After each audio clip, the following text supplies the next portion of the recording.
Oi, gente, meu nome é Christian Dunker, eu sou psicanalista, professor do Instituto de Psicologia da USP e eu tenho um canal no YouTube, o Christian Dunker, onde eu respondo perguntas sobre psicanálise, sobre filosofia, sobre psicopatologia, cinema, política.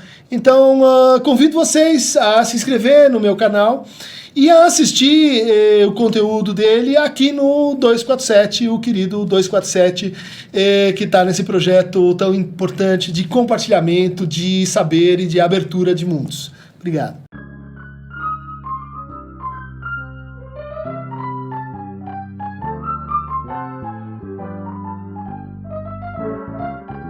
Bem-vindos ao nosso Falando Nisso de hoje, nesse canal YouTube, com uma pergunta proveniente do Instagram, melogabriel89. Olá, professor, você poderia falar um pouco sobre o choro? Como é visto pela psicanálise e seu lugar na terapia e nas relações com as outras pessoas? Uma pergunta, assim, muito fina, né? A gente fala muito pouco sobre o choro, não conheço nenhum trabalho teórico sobre essa forma de expressão, né, dos sentimentos, dos afetos, tão presente na vida cotidiana de todos os clínicos, dos psicanalistas em particular, que é o choro. Né? A gente convive com o choro, é provavelmente uma coisa que a gente quase todo dia experimenta com outra pessoa e vai aprendendo as infinitas modalidades, tonalidades, texturas que o choro pode ter. Desde o choro contido, desde aquele choro que é teatral, em que a pessoa encontra uma espécie assim de catarse e que a partir de algo que a tocou, que a contrariou, que doeu, ela consegue amplificar aquilo e às vezes até se perdendo em relação ao que ela está sentindo em função da interpretação daquilo que está acontecendo com as lágrimas. Né? Mas é um ponto de emergência de afeto, muito importante de ser assim acolhido. O choro ele confere uma certa realidade corporal a certas palavras. É muito importante certas palavras que são indexadores, desencadeantes, né, do choro para diferentes pessoas.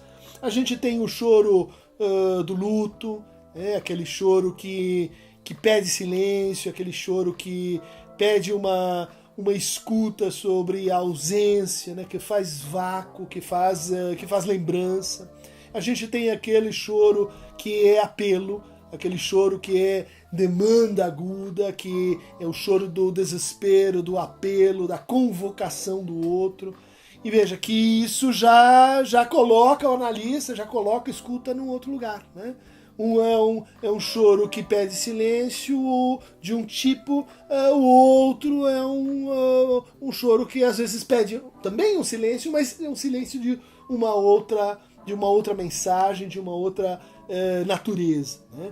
A gente tem também os choros que tem que ver com a alegria, com a efusão, com o ultrapassamento de si, que são muito importantes porque eles revelam, né, a participação da pulsão, eles revelam a participação da experiência erótica, muitas vezes, num outro nível. Né? Por exemplo, tem mais raramente homens, mas muitas mulheres que nas proximidades do orgasmo, né, eventualmente depois dele, experimentam reações de choro. Choro que muitas vezes é sentido como algo assim um pouco dissonante, que não se consegue entender exatamente porquê, ao que responde aquelas lágrimas. Né?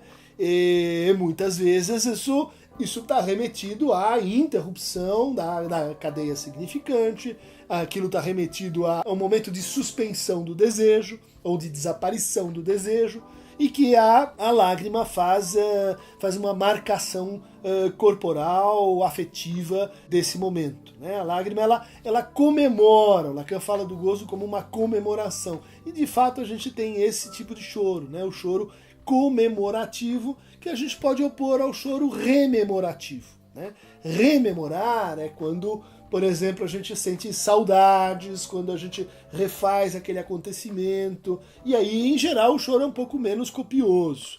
O choro comemorativo é aquele que de certa forma, reatualiza, ritualiza, refaz, né, com todos os seus detalhes, um determinado evento, uma determinada situação. Ele pode ter, por exemplo, a estrutura de festa, né? Ele pode ter a estrutura de indicar que não só estamos lembrando daquilo que aconteceu, mas estamos revivendo, né, aquele acontecimento junto e mais uma vez. Né? Recordação, a comemoração, são partes fundamentais do processo elaborativo, né, de reaproximação entre os afetos e os significantes, ou as representações que estariam dissociadas desses afetos em decorrência do recalcamento. Ou então em decorrência da repressão. A gente fala pouco sobre essa distinção, mas stricto sensu recalcamento, a verdrango, se aplica ao destino da representação. Ao passo que a repressão ou unterdrückung se aplica às transformações do afeto. Então a gente pode dizer o choro, em geral, está associado com uma transformação do afeto. Seja aí a sua inibição na fonte, né? Então ele não se desenvolve. Então, em vez de falar, em vez de lembrar, em vez de ir em frente, a pessoa chora. A gente tem esse caso, essa situação clínica, em que o choro substitui a fala. Ele impede, de certa forma, que a pessoa continue associando. Uma outra repressão possível é quando aquele afeto ele é revertido em angústia. Né? É uma outra forma de choro, é o choro angustiado. Às vezes está mais próximo do desespero, do apelo, às vezes está mais próximo do exagero, mas de toda forma a gente poderia colocar aí nesse lugar intermediário o choro, que é a expressão da angústia, um choro muito difícil de suportar, de escutar, de acompanhar o sujeito nessa modalidade, né, do seu choro. A gente pode ter também a transformação do afeto em seu contrário, né? Então é aquele choro que se inverte em risada, é aquele choro que, por exemplo, pode ser o choro de ódio, o choro da raiva, né? Particularmente quando isso acontece numa situação de ambivalência, em que eu passo de uma emoção de amor para uma inversão de conteúdo, para uma inversão de ódio. Então a pessoa chora, né, como um efeito dessa inversão e um efeito dessa repressão de afetos. Uma terceira modalidade de destino do afeto e de repressão é quando um afeto hostil se mostra terno, ou quando um afeto ele muda de valência, ele passa, por exemplo, dos ciúmes, que é uma experiência 3, para a inveja, que é uma experiência 2, quando ele passa da inveja para a culpa, quando ele passa da culpa para o nojo. Essas transições e intercalações entre afetos, elas frequentemente estão marcadas pela aparição, pela emergência do choro. No seu seminário 9, o Lacan fez um diagrama sobre os destinos possíveis da angústia, né? E ele deduziu esse diagrama na relação entre inibição, sintoma e angústia, né? Criando uma diagonal que replica o trabalho clássico do Freud sobre semiologia psicanalítica. Do lado da inibição, ele qualificou, né, duas outras formas portanto, de incidência do imaginário, que são a emoção e a efusão ou perturbação, né? Então, tanto o choro efusivo, né, que é aquele que assim sai do controle, que toma conta da pessoa, que a pessoa, vamos dizer assim, se dissocia, né? Quanto o choro que estaria baseado pelo arrebatamento, por ser tomado por uma emoção, e elas estariam do lado aqui da reversão, ou do ultrapassamento, né, da inibição imaginária. A gente poderia dizer assim, olha, na segunda coluna tem uma segunda série de choros, das quais a gente falou aqui. Então, pensando o sintoma no meio, a gente tem um impedimento, que são aquelas pessoas que não conseguem chorar, né? Que são aquelas pessoas que travam, que transformam aquilo que seria um choro numa reação motora, numa reação verbal, num ato, mas não se permitem porque entendem que isso é uma fraqueza, uma vulnerabilidade, e que, portanto, o outro não pode vê-las assim, e muitas vezes elas mesmas não se admitem assim. E é um problema, uma dificuldade que, portanto, é uma conquista quando a gente consegue fazer essa pessoa, enfim, se permitir chorar. E a gente tem também o choro, então embaixo, em cima o impedimento, o sintoma no meio, e embaixo a gente tem o acting out. Então tem choros que têm a função, justamente, a gente já falou disso, de compor uma espécie de coro, de teatro para uma cena. Então a pessoa está chorando, mas a gente percebe assim que é como o choro de um ator. Não que ela esteja fingindo, não que aquilo seja mentira, mas é como se ela se transformasse, né, inconscientemente, sem se dar conta, né, no personagem de uma peça, e aquele personagem chora. Então ela chora também. Mas isso, vamos dizer assim, não tem um traço de autenticidade que a gente costuma ver no choro ligado à emoção ou à efusão. Finalmente a gente tem na coluna da angústia, em cima o embaraço e no meio a passagem ao ato, né?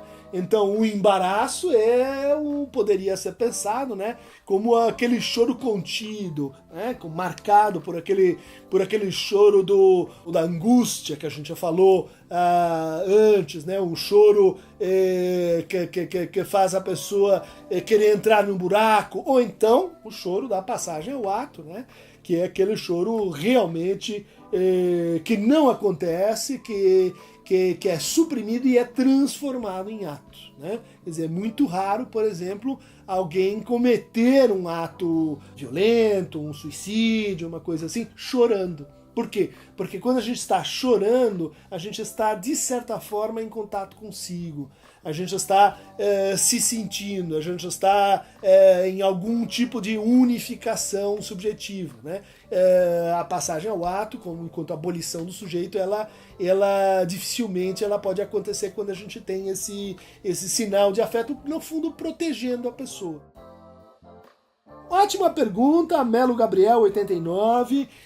Inscreva-se aqui no canal Christian Dunker do YouTube, na aba que a gente carinhosamente chama de Aqueronta, em homenagem ao barqueiro Aqueronta Movebo, que levava as almas, né, dos vivos para os mortos, mas de vez em quando também dos mortos para os vivos. E faça as suas perguntas aqui na aba do canal, mas também nas nossas redes sociais, no Instagram, nesse caso de onde veio a nossa querida pergunta.